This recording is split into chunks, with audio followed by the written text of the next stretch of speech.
Recording, Okay. so go ahead. All right. Well, let's begin. The project that my group had picked was sort of looking at the Mahoning Commons and looking at wayfinding. The Mahoning Commons has been an organically growing neighborhood for a long time that is primarily a group of artists, craftsmen, and 3 theater companies. This neighborhood really got started sort of through the Ward Bakery, with a lot of artists sort of going to put their studios within this particular complex. But there's a lot of other groups outside of there that may have picked up on that same sort of spark that started the Ward Bakery and sort of moved out. Victorian Players has been around since the early 90s, doing plays. We have Rustfeld Theater within the Covelli Centre for the Arts, also doing very independent work. Mostly written material, self-written material. So within this organization, one of the things I noticed is the people that I knew about this particular neighborhood. People within the arts know about the Mahoning Commons. But to a lot of people outside of the Mahoning Commons, unless you're maybe coming across art sales that might be starting to show up at Arts and Ales at the B&O station, or the Ward Bakery sale that's been going on now for close to 20 years, I think. You're not going to know. So I feel like, to some extent, I was looking at signage as the first way to begin to look at how our neighborhood is organized. To sort of get the average way person who's going to be coming through, whether on foot or other means, to sort of get them oriented. So basic signage is starting with just maps, having these informational signage that said at 2 locations, one sort of down near the B&O as you're coming into the neighborhood, and one also sort of located down here north near Glenwood Avenue and the Mahoning Avenue Bridge, sort of at that Y. These sort of locations have not been set based on sort of trying to identify people we could work with. There is some public land we could take access of if we could work out the permits. That would be in that general Y area. That's sort of up here, that sort of gives a really good view. The only thing that I dislike about this particular location is it's not very pedestrian friendly. So while you might be seeing a lot of views from the street, it wouldn't be great necessarily for traffic. Down here along Todd Avenue, which is sort of this back route that's sort of going into the park, that's a really nice opportunity for some more signs that would be right behind the Ward Bakery, sort of within this general area. We've got a lot of land, some of which in here is part of the Ward Bakery property, but some also that's some scattered public land within here that we could take advantage of. Being able to tell sort of these stories of the artist, as well as some of the history of the Ward Bakery itself. Some of the historic milling equipment is off of the rear of the building. It's a really amazing, amazing piece of information that in other cities like Minneapolis, they've taken advantage of these mill industrial complexes and really sort of been able to explore their story. You can easily do that hiring photographers who do large format photography to record these things, put them on signs. You can also sort of take advantage of that and also play off the fact of also looking at, sort of the history of this, but also the art. So one of the things that we looked at was also not just doing signage to sort of get people through the neighborhood and tell the history of these buildings and complexes, but also to sort of hire the artists within the neighborhood to contribute works and take advantage of things that are already publicly on display within the neighborhood. Tony Armini has several pieces that he's been able to establish a relationship with neighbors and business owners that have put these pieces on their property. So they sit and they're just standing there, and as somebody who studied art history, there's sort of a story that's not being told there. And so that for me is really, really just like, okay, well, if we could just get a sign and tell us whose work this is, that could potentially change people's experience or what they view it as, versus maybe seeing this as something that's just, oh, some rusty iron that's laying on the side of the road. I think if you put a plaque in front of it and you tell somebody about what the story is, it changes their experience in the neighborhood. It's not just trash anymore. It's not just like, oh, some rusty iron.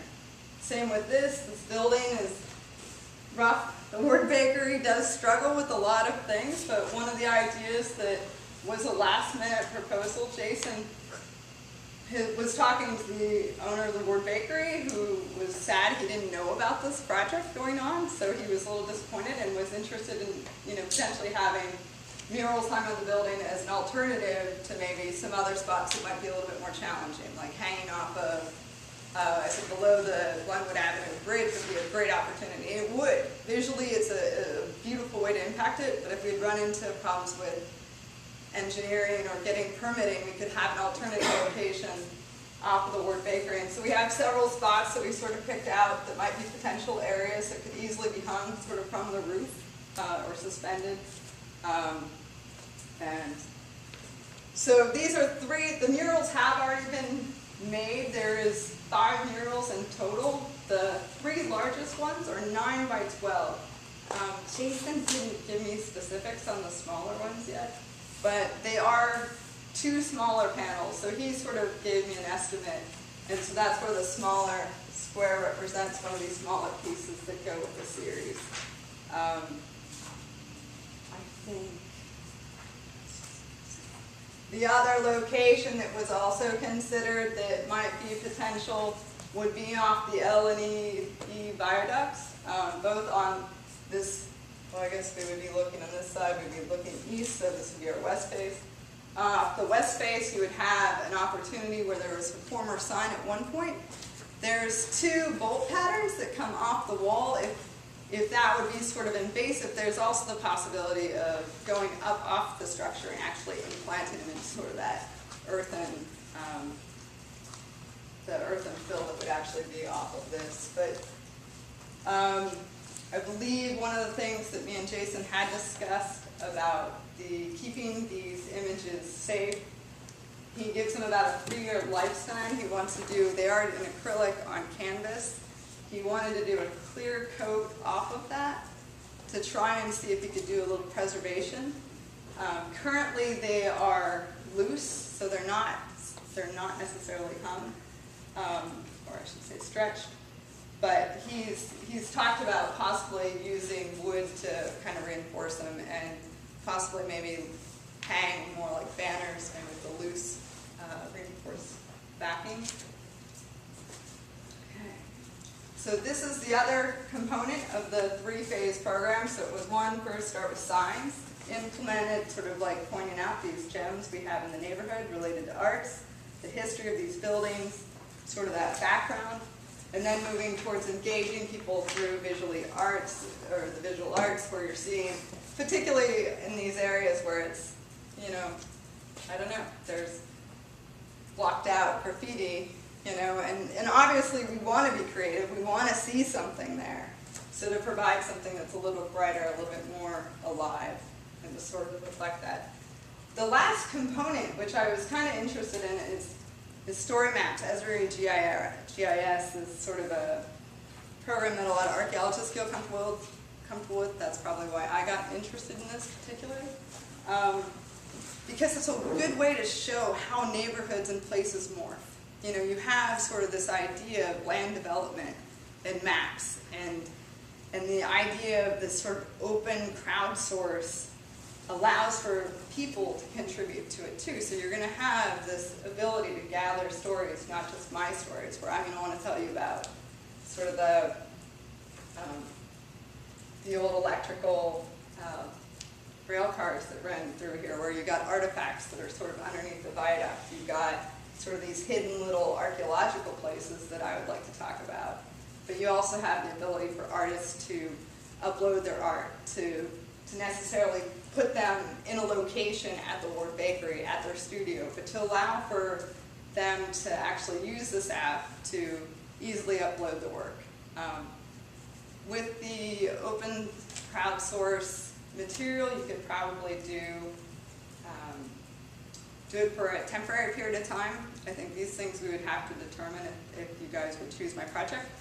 But you could leave the open source crowd, or the open crowdsource, going for a certain amount of time. There would require editing to some extent as people would post things on, so that could either be taken over by YSU, or if it was too much of a pain in the neck, you could leave it open, collect as many stories as possible, and then sort of seal it. And then you could allow people to use that app all of this app information would be put on these signs to sort of allow people to have that clue of what's going on. You know, the idea of the app is just sort of to get people to engage in the neighborhood in a different way. So some of us relate technologically. It's kind of like geocaching, or yeah, but instead it would be geocaching with arts, activities, events, and history. Okay, I think I have questions. Can you talk a little bit about the budget and about the other members of your team and what their credentials are? Sure, yeah, and one of my team members in the audience too, he just got here. So the budget I have currently, we spent pretty much about all of it. The signage ends up being close to about $7,000 for the signage. Installation and those kind of things run us about $1,500, I believe I have. So that is sort of one level of it that to some extent we've got our sign quote from Bud Signs, trying to keep it within the neighborhood. Installation could run more, so that is something that I worry about, but I'm also looking at other potential. I went through a bid through Bud Signs, but I might look at other potential for installation costs. Based on his description of fill materials. So I don't know what we're getting into, but I don't want to pay like 10 hours for one installation of a sign. So the other so I was originally thinking about $3,000 for the murals when we worked out the budget. So the murals worked out to be about 90 hours went into those. Jason Van Hoos is the artist that's responsible for the murals. Materials is looking at about close to $1,000 for all of the murals. We're looking at installation. I think we've got close to $630 with installation for the murals. Jason's been an artist in the area for a long time. I don't know, he could probably tell you a little bit more about himself. The gentleman that I'm looking at for the GIS staff work, he's been in cultural resource management for, I don't know, probably about 20 years. So he works in my field. I met him through that and through the area. He's local, but Tim King's very experienced. The story map app is kind of a new thing, but looking at what it actually entails, it's mostly like a drop. You know, it's not like anything complex. It's really like you're just uploading images, and so it's very user-friendly, so not very complex. Star Supply is one of our committee or group members. There's definitely some committee organizations we've got involved. So Star Supply, Richard has been a long supporter of the arts, in particular promoting it in this neighborhood. I worked for Richard for 7 years when I was living here before in undergrad. That's how I sort of knew that this neighborhood, and really fell in love with what we were doing there. And so I got Richard involved. I also got Victorian Players, because they're also somebody that I'm going to want to put up signs in their area. It promotes our organizations, so I wanted to get those organizations involved. MVHS, so Mahoney Valley Historical Society, is my other one. That's mostly due to their collections. There's a ton of history in these buildings and in the stories of how this neighborhood sort of came about. So getting into those images and really doing that kind of work for the historical panels is going to be integral. So, how much pedestrian traffic is in that area? It's growing. You know, right now it's a struggle. It's like they're trying to connect downtown to the park. You know, but I remember, 15 years ago, you'd be downtown and there was nobody downtown. So, I mean, it's changing. You get some people, but I think there's joggers, particularly like the cut down to Todd Avenue in the back section of the park is really being promoted. And there's like so many things. There's a dock down here that's along the river that like you can go that people don't know about. I think that's sort of the idea of the GIS stuff too, is like you could almost do it where you could sort of point out to people hot spots to go. It would be teaching people essentially, okay, well this is really cool, let's go check this out. I was waiting for this to upload the other night, but I was gonna put in an image of that park, you know, where it's right now not a park, it's an abandoned industrial piece of land, but it's one of the things that were pointed out as possible, you know, promotion of a park. You know, there was along there's a walking trail that goes from that dock down to the B&O station. It was put in the 80s, it's defunct, nobody goes there. It's, you know, but there's a lot of stuff. It's just a matter of us really putting the energy in and pointing it out. I think that's why signs are necessary. Like, people don't know to look at something, or that there's a dock down there, you know, or, you know, I knew about the abandoned bridge before I knew about the dock. The dock sign just showed up the other day, like 3 weeks ago there was a dock sign there. It's like, oh hey, that's the dock. But we need sort of more things that sort of talk about it. Could I say something about that? Yeah. That little park? From my understanding, it actually is state-owned land. It's an official state park, but it's no longer maintained. There used to be state signage and describing, you know, its use, and the state put a boat dock. There used to be a pavilion that the state put in, but somebody burned it down. So to think we have a state park right down there, and it's really close to B&O with their deck, their big deck that overlooks the river. Yeah. I really love that spot. Yeah. You know, it's It is. an underutilized resource. Yeah, I think there's a lot of underutilized resources in that area. It's one of those places where, and it's, I don't know, you know, it's even when I was talking to the guy at Bud Signs, it's not like it's even a dangerous area. Like, nobody, I mean, that's the thing, it's like people are like, oh, well, would you walk there? It's like, I totally feel safe walking in that neighborhood. You know, there's not really a lot that's going on that's like dangerous, but, you know, it's perception. So you gotta bring people to places for reasons. I think you're hitting on something really important about Youngstown, which is that there are these things to discover, and your idea of pinpointing and, you know, kind of sharing those things about Youngstown that people might overlook, I think that's really cool. As somebody who's not from Youngstown, though, I have a couple of points of questions about clarification. Yeah. The Ward Bakery, is that a bakery or is that an arts complex? It used to be a bakery? It's an arts complex. Well, it's a building that houses many organizations, but there are a large amount of artists that Used to be operate or utilize that space. Okay. It is a former bakery. Ward Bakery was a huge, I think they might have been national, maybe not regional, but I know Ward Bakery is a fairly big baking company that used to exist. And so this particular building is, yeah, I think my grandfather may have worked there, and I don't normally throw that stuff out, but yeah, it's definitely like, it was a big established place. But I think I would really have to talk to some folks about when, I don't know if you would have a better idea of when artists started going to the bakery and settling in there. It was But in the early 80s? Early 80s. Yeah. So I would say that sort of established this pattern, and there's been art sales. They've been having these annual art sales for, I don't know, 20-some years. I feel like I remember going there a long time ago, and they're still going on. They've expanded, you know, so it's out there. There's definitely interest in it, but.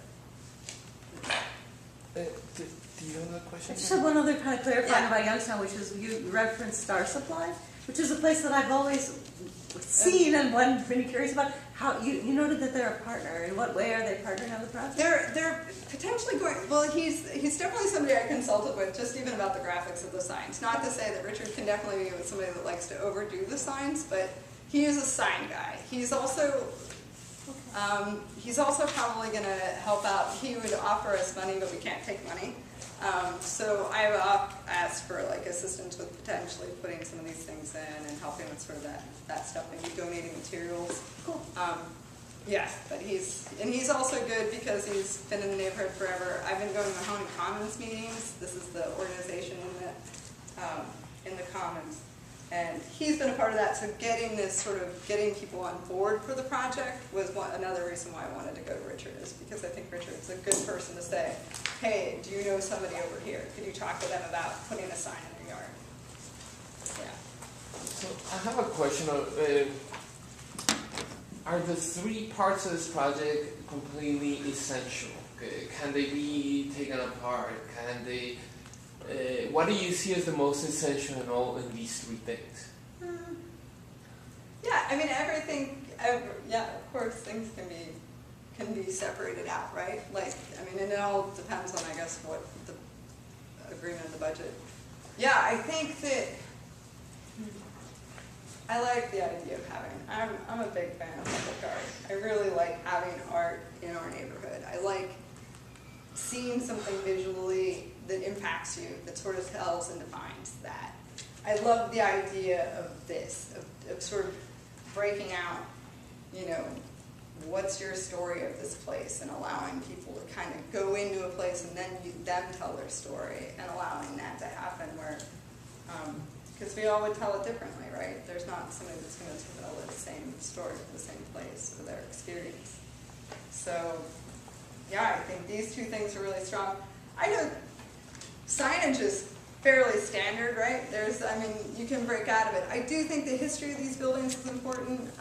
You know, from my standpoint, I'm having a hard time, but like the history of the Covelli Centre, for instance, is a place where I really like exploring the idea of who the builder was, or this African-American architect. I think telling those sort of backstories and providing these images, because it also talks about, you know, the history of a place, but also the struggle we still go through today, you know, and how we define ourselves. And, you know, if a free black man in 1860 could move to this area and build 65 houses, you know, I think it says something to the people that, you know, come in and utilize the facilities that I happen to be helping maintain right now. So, yeah, I think it's important. I think it's important to tell the stories. It's just, I guess, how we decide to tell them, right? Okay. Well, I don't want to take up too much time. Any other questions? We're good? Okay, excellent. Nicely done. Thanks.